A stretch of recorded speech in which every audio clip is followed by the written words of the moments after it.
Pour vous mettre dans le contexte, on est été 2017, juillet 2017 précisément, et c'est ce mois-ci que je découvre l'histoire de l'art d'Ernest Hans Gombrich. Je découvre ce bouquin dans la liste des recommandations de bouquins que ma prépa m'a envoyé à moi qui suis actuellement à Uzès, dans le Gard, dans le sud de la France, un petit village de 8000 habitants, et dont je savais qu'en fait, un mois et demi plus tard, à la rentrée, j'allais arriver en première année de prépa, en plein milieu de Paris, entouré de gens qui ont fait Henri IV, les grandes prépas, etc., ce que moi je n'avais pas fait. Et quand je commande ce livre-là pour me dire, ok, cet été je vais lire plein de bouquins de la recommandation de livres, je reçois un pavé qui, d'aspect extérieur, a l'air plutôt normal. La couleur est un petit peu bizarre, cette espèce de vert chelou. Il y a deux petites bandoulières, à l'époque j'appelais ça des petites lanières dont je ne connaissais pas l'utilité. Et quand on l'ouvre, la première chose qui nous choque, c'est qu'en fait le livre est séparé en deux. On a bien d'un côté, dans le premier côté, 500 pages qui nous racontent l'histoire de l'art de la préhistoire jusqu'au XXe siècle, donc une vision très très très exhaustive. Et dans la deuxième partie, 500 pages de planches de peinture copiées dans vraiment une qualité qui est vraiment, vraiment magnifique. Je ne sais pas comment on dit, plastifiée, etc. Avec 500 œuvres architecturales, picturales, des sculptures, ce que vous voulez, qui vont être essaimées finalement dans les 500 premières pages au fur et à mesure de l'histoire de l'art. On va vous dire, ok, à tel moment, renvoyez à la page 647 et vous aurez telle œuvre, et c'est de ça dont on parle. Et donc, le livre est structuré de cette manière-là, et je me dis, waouh, je ne m'y connais pas du tout en art. Je suis complètement perdu, je dois connaître peut-être la Joconde, peut-être la liberté guidant le peuple, et on va vraiment pas plus loin. Et je me suis dit, peut-être que ce livre peut être l'occasion d'une remontada intellectuelle, et sans le savoir, quand j'allais rentrer en prépa, pendant toutes les 2 années de prépa, ce livre va devenir mon kit de survie, le kit dont tous mes potes, tous les gens qui me connaissaient en prépa savaient que c'était ce livre qui était pas seulement mon livre de chevet, mais je l'avais même en cours, même en allant au concours, je l'ai relu 3 fois avant d'avoir un examen dessus. Et ce livre-là, il va marquer tout un petit peu la remontada que j'ai fait en partant d'être antépénultième, donc avant-dernier en prépa quand je suis arrivé pendant à peu près 1 an. Et après, enfin, intégrer une école de commerce, une bonne école de commerce. Et tout ça, je le dois à ce livre qui m'a accompagné pendant toute cette période. Et aujourd'hui, j'ai décidé de vous raconter mon amour pour l'histoire de l'art de Gombrich et vous partager comment j'ai fait pour apprendre son contenu. J'ai envie de dire par cœur parce que au moment où je le connaissais le mieux, je connaissais par cœur les 500 planches, donc les 500 tableaux, œuvres picturales, etc.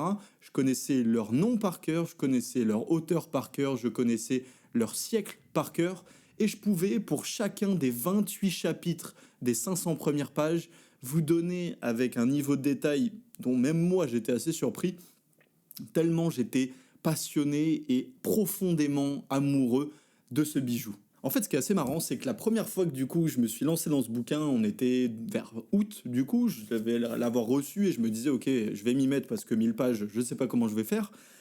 Je l'ai lu sans aucun objectif.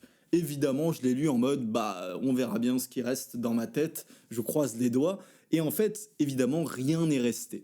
Ce qui m'a assez marqué, c'est que à la deuxième relecture que j'ai faite, parce que j'avais un examen qui devait tomber en janvier, c'est-à-dire 4 mois plus tard, c'était pour notre prof de philo qui nous avait donné à lire ce bouquin-là et qui nous avait dit, ok, je vais vous poser un examen qui va vraiment vous brutaliser et qui va séparer ceux qui l'ont lu avec un niveau de précision de malade de ceux qui l'ont lu sans vraiment y accorder d'importance. Pourquoi ?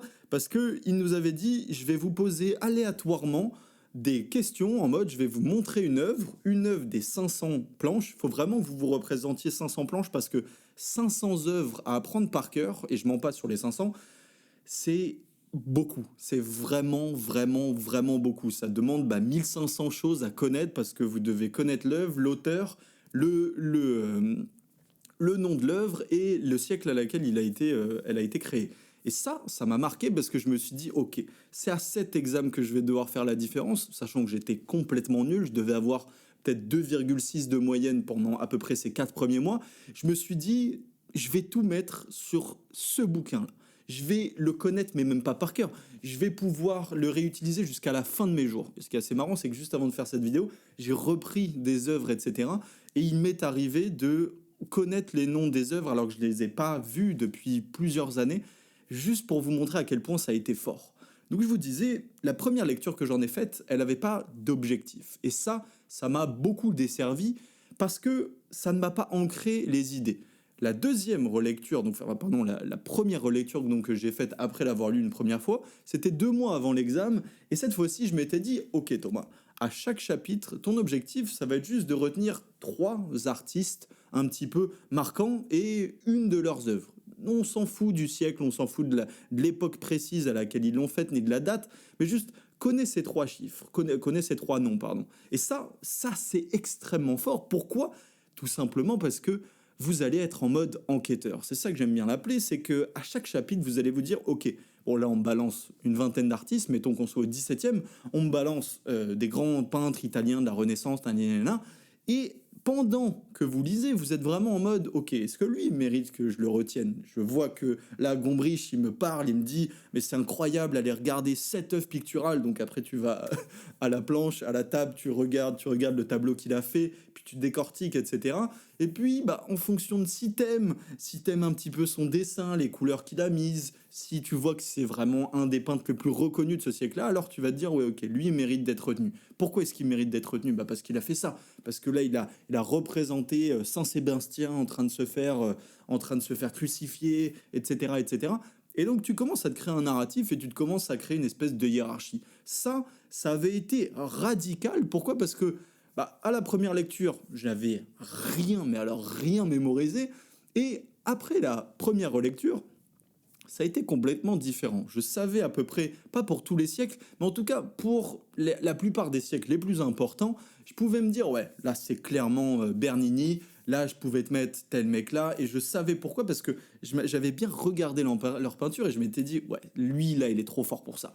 Là quand, je sais pas, je me balade à tel endroit, je vois le compotier de Paul Cézanne et je me dis, ah c'est incroyable ce jeu de couleurs, cette disposition, cet arrière-plan, c'est vraiment Cézanne qui est trop fort à ce siècle-là. Et je faisais ça, et je faisais ces allers-retours, et ça me permettait très très facilement d'ancrer mes idées, de les mémoriser, et surtout, pour les relectures suivantes, comme je vous l'avais dit, je l'ai lu 3 fois, donc à ma deuxième relecture, c'était beaucoup plus fort. Pourquoi ? Parce que je pouvais combler les trous, combler les manques, et me dire, ok, là, c'est ma deuxième relecture, je sais qu'à ce chapitre-là, je me souviens de 2 artistes, mais il m'en manque un. Alors je savais que je pouvais orienter mon attention sur les artistes qui n'étaient pas forcément les plus connus, les plus forts, mais en tout cas en trouver un qui me plaisait. Et donc par définition, ma relecture était beaucoup plus rapide, puisque je n'avais plus qu'à trouver un petit peu ce qui me manquait par rapport à mon objectif principal, mon objectif de me créer une espèce de mini culture générale. Maintenant évidemment, vous me voyez venir, j'ai pas pu retenir 1000 pages juste en relisant 3 fois le bouquin. Ça ne marche pas comme ça. Et ce que j'ai fait, c'est que j'ai utilisé un concept qui s'appelle la répétition espacée. Sans le savoir, je n'avais pas du tout ces bases en sciences de l'apprentissage, mais la répétition espacée, c'est la simple idée qui est connue notamment par ce qu'on appelle la courbe d'Ebbinghaus, qui dit que si vous captez une information, mettons le dimanche soir, que vous écoutez le JT de 20h, et que cette information, vous ne l'avez pas répétée pendant la semaine, alors le dimanche d'après, 80% de ce que vous aurez écouté du JT de 20h aura disparu de votre mémoire. C'est simple, le mode par défaut de votre cerveau, c'est le mode oubli. Pour contrer ça, ce que j'avais fait, c'est que j'avais multiplié, mais littéralement exponentiellement, les sessions où en fait je me testais. Pourquoi ? Parce que vous êtes d'accord avec moi que c'est quand même extrêmement kiffant de juste de se dire mentalement, ok, je me souviens que là, il y avait la première, c'est celle de Pierre-Paul Rubens, je m'en souviens très bien, et qu'à côté, il y avait une comparaison avec une vieille dame qui est la mère d'Albrecht Dürer, et je me disais, ok, en fait, je voyais mentalement des peintures qui me marquaient, et je me disais, ok Thomas, ça c'est qui ? Ok, ça c'est le Bernini, ça c'est le nom du truc, ça c'est ça. Et puis après, en fait, je faisais ça, mais peut-être 5-6 fois par jour, des fois, dans le métro, dans le bus, quand j'étais avec mon père, on se faisait des sessions où il me prenait le bouquin comme ça au hasard, il m'ouvrait, il me disait, ok, ça c'est quoi ? Et ça, par exemple, je sais sans le regarder que c'est un truc s'élevant dans le Reisengebirge, je sais pas, c'est de l'allemand, donc j'avoue, j'ai pas du tout d'accent. de Caspar David Friedrich, bon ça je savais plus. Et c'est des trucs comme ça où en fait par test et en rendant l'apprentissage ludique, parce que c'était vraiment de l'autocolle, de l'auto... ok, est-ce que ça tu t'en souviens? Et oui, je me souviens que c'est le Reisengebirge parce que bah, on dirait des plaines allemandes, montagnes brumeuses, et Reisengebirge, je sais même plus comment ça se dit. Et je me disais, ok, c'est clairement un truc allemand bizarre, et c'est comme ça que je faisais des associations, et ça marchait, mais du feu de Dieu, genre je connaissais le truc par cœur. Donc la répétition espacée, tous les jours, plusieurs fois par jour, ça fait que avec le temps, j'avançais et j'avais plein de potes qui me disaient mais comment tu fais pour apprendre les putains de 500 tableaux par cœur, genre c'est juste impossible mec. Et en fait, eux ils se posaient et ils faisaient tableau par tableau et ils se disaient OK, bah je commence là, après j'attaque là, ils les apprenaient par cœur, donc le tableau, la tête du tableau, le nom de l'artiste, le nom du tableau et le siècle comme ça, ce qui rendait l'apprentissage, bon déjà extrêmement chiant, mais surtout pas très intelligent puisque bah, il le connectait pas avec toutes les informations qu'il y avait dans les 500 premières pages. Je vous rappelle, chaque chapitre des 500 premières pages, c'est un petit moment de l'histoire, parfois un siècle, parfois 2 siècles. Et en fait, vous allez pouvoir créer un narratif entre ces peintures. Je m'amusais par exemple à me dire ah mais c'est marrant là. Regarde, quand tu vas regarder les peintres italiens, tu vas remarquer qu'en fait, bah, il y en a un, il va avoir tendance à représenter le Christ comme ça. Et en fait, pof, après, il y a Piero della Francesca qui va arriver et qui va créer ce problème-là avec la mise en perspective. Oh, ah, mais ouais, mais en fait, et le mec juste d'après, bah, en fait, il a utilisé le truc de Piero. Et en fait, je me crée un espèce de narratif. C'était en mode plus belle la vie. Et je le connaissais, mais par cœur. C'était un truc qui était ancré en moi. Et vous allez voir plus tard les effets que ça va avoir, notamment pour mon intégration à HEC. Parce que oui, si vous faites ce truc de vous tester, de répéter l'information et de vous dire oui, celui-là c'est bon, je sais que c'est ça, c'est ça, c'est ça, c'est la mère de l'artiste d'Albrecht Dürer au XVIIe siècle, ça, par effet de répétition, vous allez le retenir. Mais surtout, ce qui est très cool, c'est qu'en faisant ces tests, vous allez surtout pouvoir combler les trucs où, putain, vous y arrivez pas. Et ça, je m'en souviens, et c'était pas marquant, mais ça me troublait comment il y avait des peintures, genre le Reisengebirge dont je vous parlais, où c'était mais d'une simplicité, genre je la connaissais, tu pouvais me la foutre à 300 mètres, je pouvais te dire que c'était le Reisengebirge. Par contre, voilà, tu me prends celle-là, ça a l'air d'être un triptyque ou un diptyque de Van Eyck, voilà. Retable de l'agneau mystique 1432, donc ça je devais connaître ça, retable de l'agneau mystique 1432. Et en fait, bah voilà, celui-là, j'en ai aucun souvenir. Et je sais très bien de mémoire que c'était un où ben, ça ne rentre pas facilement. Et ce qui est cool, c'est que en remarquant ceux avec lesquels vous avez des difficultés, ben, vous allez pouvoir les cibler. C'est assez bête dit comme ça, mais vous allez pouvoir après faire des sessions qui vont être uniquement tournées sur ceux que vous n'arrivez pas du tout à assimiler. Et là, c'est encore plus kiffant parce que, ben, en fait, les taux se resserrent. Vous en connaissez déjà peut-être 200, 250 par cœur. Je vous rappelle que je faisais ça vraiment comme un détraqué plusieurs fois par jour pendant plusieurs mois. Et à la fin, il m'en restait peut-être une cinquantaine, soixantaine où ça ne voulait pas rentrer. Et je m'attaquais à eux, mais avec une rigueur. Genre tous les soirs, je pouvais me les passer en tête, les 50-60. Je connaissais la gueule des peintures, je connaissais juste pas soit le titre, soit la date précise, 1432, Van Eyck, faut y aller quand même, c'est technique. Mais en fait, avec cet étau, ça devenait de plus en plus clair. Et ce concept donc d'autotest, je me suis rendu compte ultérieurement que c'était un facteur fondamental que de pouvoir se tester. Pourquoi? Parce que ça crée un référentiel. Ça vous permet de dépasser le côté où ah oui ok j'ai vu que c'était j'ai lu ce chapitre, j'ai l'impression d'avoir tout compris, mais avoir tout compris ne signifie pas du tout avoir tout mémorisé. Et c'est pour ça que le fait de pouvoir vous tester vous seul, parce que si vous le faites avec des gens, bon, vous allez les saouler, mais si vous le faites tout seul, vous allez pouvoir créer ce propre référentiel et pouvoir rendre le truc encore plus ludique et petit à petit ne vous concentrer que sur les informations que vous avez du mal à retenir et celles sur lesquelles bah, elles sont bien ancrées, elles, vous allez pouvoir passer. Mais bon, pourquoi est-ce que ce livre, c'est peut-être un des livres les plus importants de ma vie? Tout simplement parce que, bah, à un moment, quand on dépasse le côté connaissance pour les cours, etc., et qu'on commence un petit peu à s'élever, j'ai envie de dire, je pense qu'après plusieurs relectures, vous avez une approche beaucoup plus profonde de ce que l'auteur a voulu dire et de se dire, il y a un truc incroyable dans ce livre. Et moi, la première claque, ça a été face à Botticelli, La naissance de Vénus. Des claques, en fait, je vous montre celle de Botticelli, mais je pourrais vous en montrer. Voilà, je me souviens par exemple de cette tapisserie-là, qui est très peu connu, où je me souviens que là, il y avait voilà, Oumaï, prince persan, rencontre Humayun, princesse chinoise dans son jardin, 1430-1440. Et vous regardez cette tapisserie, et ce qui est puissant, ce qui est beau avec Gombrich, c'est... Putain, c'est qu'en fait, c'est... Pour un débutant, c'est le meilleur livre, pour un expert, c'est le meilleur livre. Pourquoi je vous dis ça? C'est parce que il y a cette capacité à déjà pouvoir raconter l'histoire de l'art en 500 pages, avec une clarté que je n'ai jamais retrouvée ailleurs dans d'autres livres, et surtout une capacité à créer du narratif entre ces œuvres, à expliquer pourquoi elles s'influencent entre elles, pourquoi est-ce qu'on passe d'un artiste à l'autre, pourquoi est-ce qu'un artiste a décidé de créer ce truc-là, là, Oumaï face à Humayun, princesse, etc., et de se dire, ah oui, mais en fait, l'artiste, bah, il était à la cour du roi, il avait un petit kiff quand même pour la princesse, donc il s'est peut-être décidé, mais en fait, vous voyez de la manière dont c'est disposé, que bah, il n'a pas voulu se montrer trop amoureux de la princesse, et ça, pour apprendre, il n'y a rien de mieux. Parce que vous vous dites, mais ok, mais j'ai le narratif, en fait, un truc de 1430 qui me semble complètement déconnecté, mais je vois très bien ce qu'il a fait l'artiste, je le comprends, et donc après à mémoriser, Oumaï avec Humayun, c'est bon, je l'ai en tête. Et ben, ce truc-là, c'est la force de l'histoire de l'art de l'histoire de l'art de Gombrich, c'est l'immersion. L'immersion à tel point que, en lisant ce livre après 2 fois, 3 fois, ça je vous dis dans les 4 premiers mois, mais après je l'ai relu peut-être 3, 4 fois en plus, ça fait 7 fois, c'est quand même pas mal.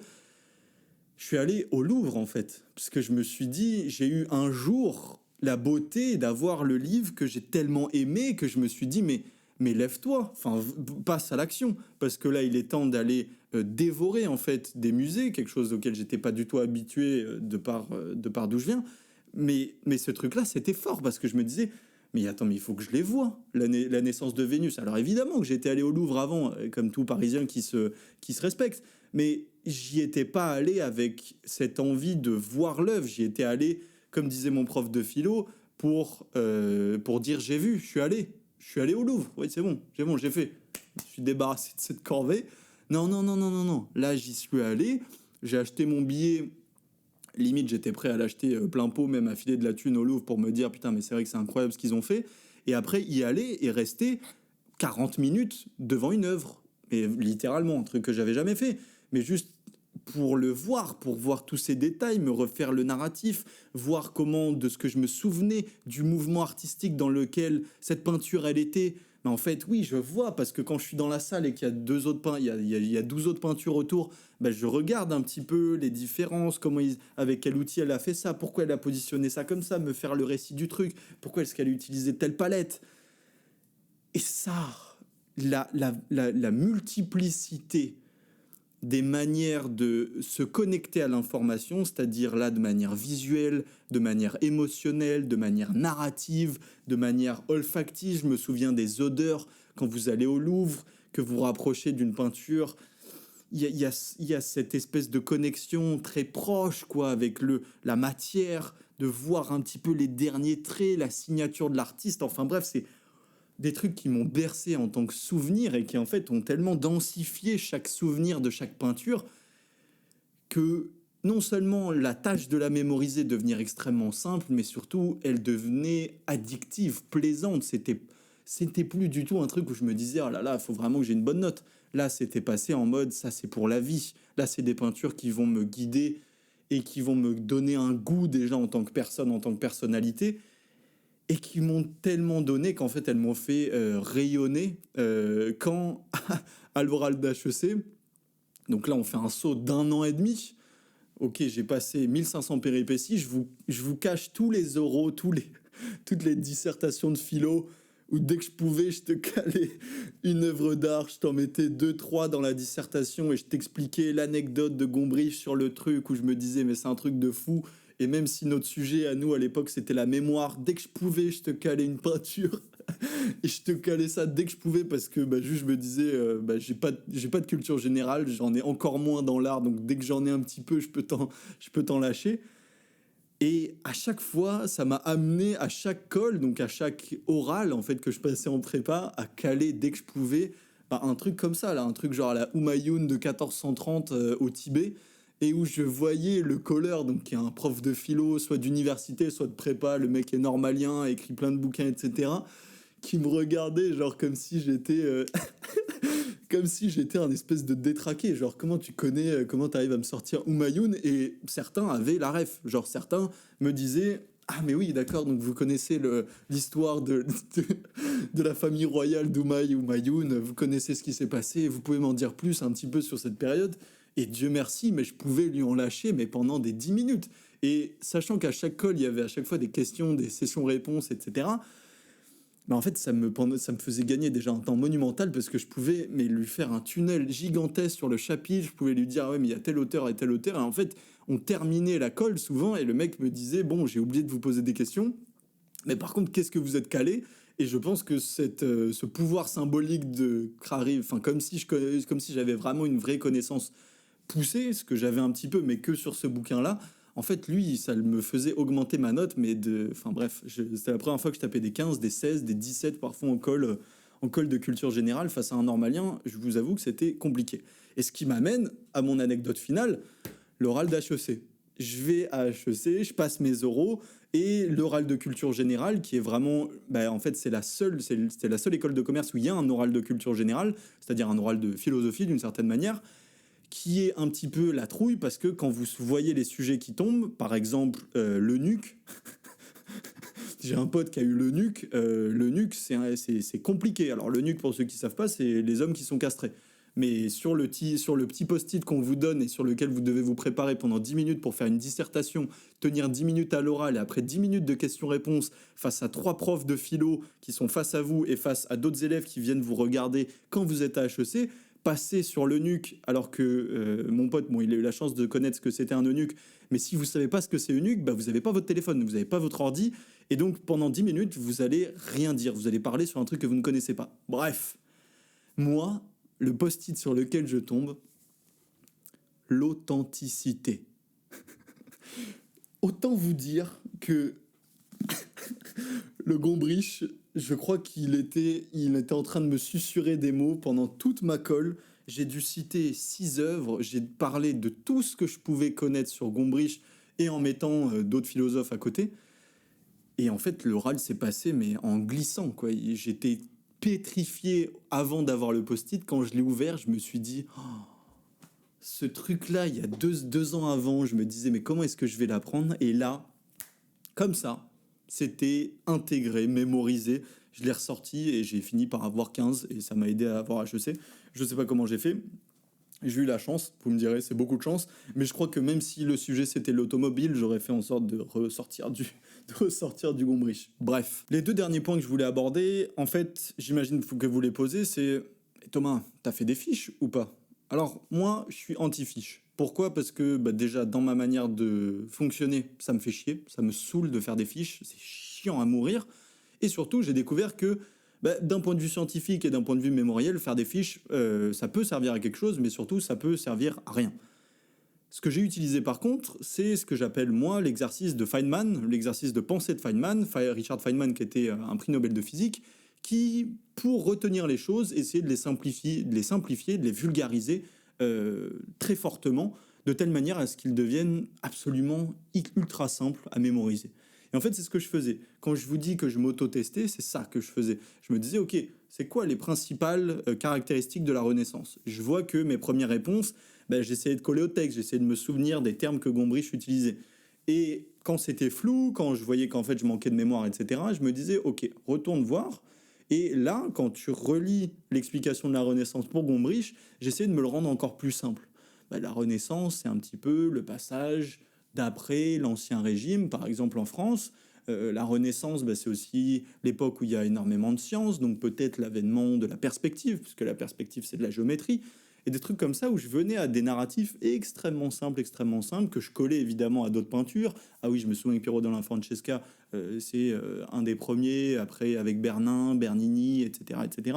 Bref, à pousser ces trucs-là, essayer de me rendre le truc le plus simple possible. Ce qui fait que je n'ai fait aucune fiche. Alors que croyez-moi, si vous vous achetez cette pépite, ce que je vous recommande chaudement, je vous dirais même foncez, Eh ben, ce bouquin-là, vous allez vous dire, ok, mais il y a beaucoup trop d'informations. Non, il n'y a pas beaucoup d'informations si vous avez un objectif de lecture précis, c'est-à-dire peut-être avoir les idées claires en tête, et que vous essayez maintes et maintes fois de vous le répéter jusqu'à ce que ça devienne un épisode de Plus belle la vie, un épisode de Dora l'exploratrice, que ce soit extrêmement simple, extrêmement naturel en fait de raconter cet enchaînement qui est logique puisque c'est comme ça qu'il s'est déroulé et que au fur et à mesure de cet enregistrement, vous allez pouvoir donner des exemples et de cette manière vraiment kiffer le texte parce que c'est ça qui y a de plus beau, c'est d'apprécier la beauté de la simplicité de l'histoire de l'art de Gombrich. Et ce que je vous recommanderais en fait, enfin, si ça vous a intéressé, déjà ces espèces de petites techniques, j'avoue que j'ai pas été très dense sur ça, mais des techniques autour de la lecture, de comment mémoriser vos livres, de comment aller lire plus vite, allez rejoindre ma newsletter, elle est sûrement en commentaire, enfin bref, en dessous, vous connaissez le truc. Mais surtout, dirigez-vous vers cette lecture si vous voulez une ouverture à la culture de manière générale. L'ouvrage, l'histoire de l'art de Gombrich, c'est la porte d'entrée à après aller dans les musées, moi je sais même ce que j'ai fait, à aller faire des voyages seuls dans des villes artistiques pour aller dans les musées, aller voir certaines œuvres que j'avais vues dans le Gombrich et que j'avais envie de voir en vrai. C'est comme ça que ça s'est passé, ça m'a fait aller en Italie, ça m'a fait aller à Vienne tout seul, et où je me disais, il faut absolument que j'y aille, je veux aller voir comment ça se passe. Ce passage de la lecture à l'action, à mon sens, il n'y a rien de plus beau et c'est peut-être le meilleur cadeau que les livres peuvent nous faire. J'espère que vous êtes d'accord avec moi. Si vous ne l'êtes pas, je vous aime quand même. J'espère que tout va bien. Allez acheter ce bouquin. À très vite.